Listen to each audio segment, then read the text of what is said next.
Wait. We have 7 seconds, killer. Oh no. You're gonna die here. Oh my god. Oh. No way. Oh, I thought we can get in here. We are over halfway through our Pro League qualifiers for Year 4 of ALGS, and as for now, there are going to be some big names in the APAC-South region like Sharky and Killapose that will be not playing this coming season, and with just one more week left after this weekend, you could definitely tell that tensions were high. So who is it that was able to secure the 3rd spot in Pro League this coming season in the APAC-South? Let's get down and do what it do. PLQ number 3, TLDR, APAC-South edition. And with this being the 3rd qualifier for the season, for some teams like Keep Going, MXF, and No Credit, a strong performance in their 3rd straight finals would give them a phenomenal spot as far as those preseason points are concerned. For others like Akuma, they'd have to strike while the iron was hot, and Akuma was able to do just that, starting off in game number 1 with a 14-kill win. Not only a big dub, but with no one else scoring more than 15 points, they would already have themselves a double-digit lead just 1 game into the series. But they need this bridge team gone, because they know this bridge team will be a bother when they need to drop down. But right now, that bridge team's going to have to cross, so they just want to put some pressure on. They might even potentially want to let them go across a little bit, so they have to keep going versus coming back. But now, it doesn't matter. That bring forces them straight in. As Uchiha Clan's eliminated DKE, this might be a free win for Akuma, as DKE and War Monster Firebird right on top of each other now.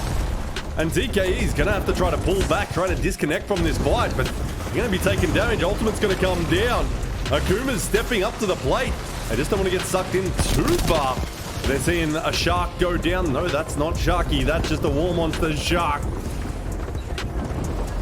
But Akuma, got to play it slow here. You've still got DKE, and DKE played smart and they've pulled all the way back around, but Akuma's waiting, and now they're sliding on them. But they can't see the shots there. He needs that. Crusader needs that Digi threat. Car up and about as Limo goes in, but it's Yukoi doing a lot of work. He's getting that thirst immediately. He's got that gold car, and they're just playing together now. And so DKE, a duo, having a little bit of an issue, and, well, one more goes down. Akuma now can just take advantage. They can swing this. It's just a matter of who gets all the KP. It's Akuma in game 1 of our finals. And they're off to a banger start. And while Akuma may not have won game number 2, they did collect the most KP in the lobby. MDY Red, another multi-time finalist this season, was able to follow up a rough game number 1 with a 20-point dub, putting themselves into the conversation as well. Right now, I don't think anyone's looking for that. Is Akuma going back to back to back? Back to back in these finals is what's important. They've got the good spot. The problem is MDY Red has made their move out early, so that might open the door for Final Start, and Final Start are climbing on Akuma. So suddenly that early play, they're just going to go in on this fight, and up against the Revenant is very hard, but they are cleaning up. They are cleaning up. Final Start. Now MDY Red goes to the skies. Drop it on down to a duo. They're instantly going to go for the thirsty, you would think. And they do get it. So now it's a 2v2. They've got the armor swap, but they're stepping over. Nice shot. Oh, but Akuma seems to be winning this now. They should win it. He's got his transfer. Oh, he hasn't got the reload in there. MDY Red just wins it. Akuma almost pulls off an amazing win, but MDY Red. But in reality, it was Final Start who was trying to keep pace with Akuma the most, also picking up double-digit KP. However, going into Game 3, the biggest question on people's mind was whether or not Akuma would be able to keep this pace. But Akuma, 48 points in 2 games. They're looking very good suddenly, with a 20-point buffer going into Game 3. It's only 2 games down, but that's some good pointage right there.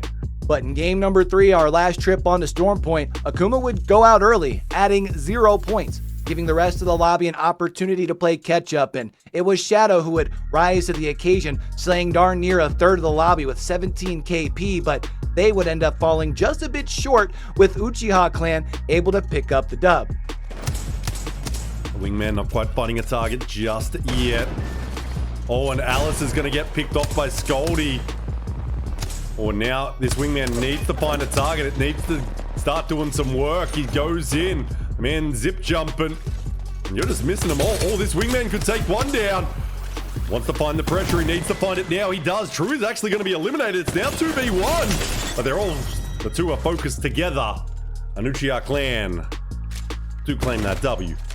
And with Uchiha and Shadow being responsible for half the lobby's worth of KP, there really weren't many more points to go around for everyone else. And since Shadow only had 4 points prior to game number 3, they really only just put themselves into the conversation with this big game. Uchiha Clan, on the other hand, was at least able to close the gap a little bit with Akuma, but they would still need to be able to kick into high gear if they were wanting to chase them down. Unfortunately for Uchiha though, they would go out relatively early on our first trip over on World's Edge. But it was Shadow coming out with a 14 KP game in game number 4, paired with their 4th place finish, giving them a total of 19. But the only problem being, Akuma would finish in 3rd, picking up 14 points, proving how big of an advantage they already had heading into our final 2 games, especially if they were to continue making it deep into these lobbies. But it was game number 4 that was taken by True, who took down the solos from both Akuma and MDY Red, able to get pretty well a free win based on their high ground. Oh, there is the ultimate. No pressure from those shots though. As a bang ult comes down, Yukoi's going to be eliminated. There is a solo. Listy drops down. 80. It's going to be a True W. He's going to queue up, but nope, he's not. He's beamed, and True gets a game 4 W.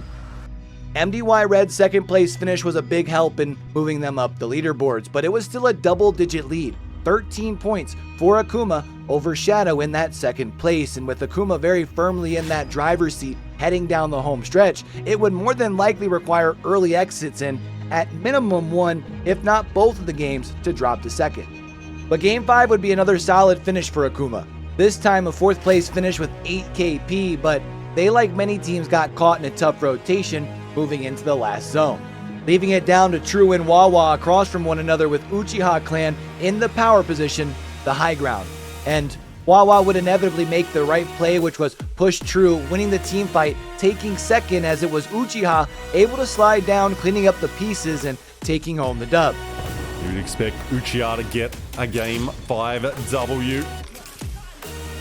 Game 6 might turn into a victory lap. Oh, that's going to make it hard for True to get back-to-back wins because Rogers, he's getting put down and Wawa says, let's cross and let's take out something here. Well, maybe it's just Luck's doing his thing. Now got to play that knock, but True going to be eliminated from the backside by Uchiha. And it seems they're going to just scream it downhill here. Oh, got to be... Let's see, the bow check hit 8 targets, smokes across. Now they're just getting 2 down. There's only one man standing. Uchiha should be able to take this one unless there's a big 1v2 coming. They're getting up close and personal. Uchiha Clan with shutting gun takes the game 5 dub. And even with that, Uchiha would still be down 15 points. And with the consistency that Akuma had been showing, if they didn't go out early, there's a good chance they'd be going to add another double-digit point game yet again. And even if they did go out early, realistically, the only ones looking to catch them at this point would be Uchiha Clan and Shadow. So when Shadow went out in 9th and Uchiha Clan in 8th, it was pretty well already determined that it would be Akuma, a team that didn't even make the previous 2 weeks semifinals, and a team that realistically was only going to qualify for Pro League by winning one of the last 2 weeks. They would be the ones to rise to the challenge and do just that. Never taking it easy, even in Game 6, placing top 5 yet again with another double-digit game. But more importantly, the big game by True in game number 6 would move them up into 2nd place, securing them some rather big preseason points. But with where they're sitting at heading into the final week, even they are probably going to need to win week number 4 or get a lot of help from some of the other teams going out early in order to qualify for Pro League.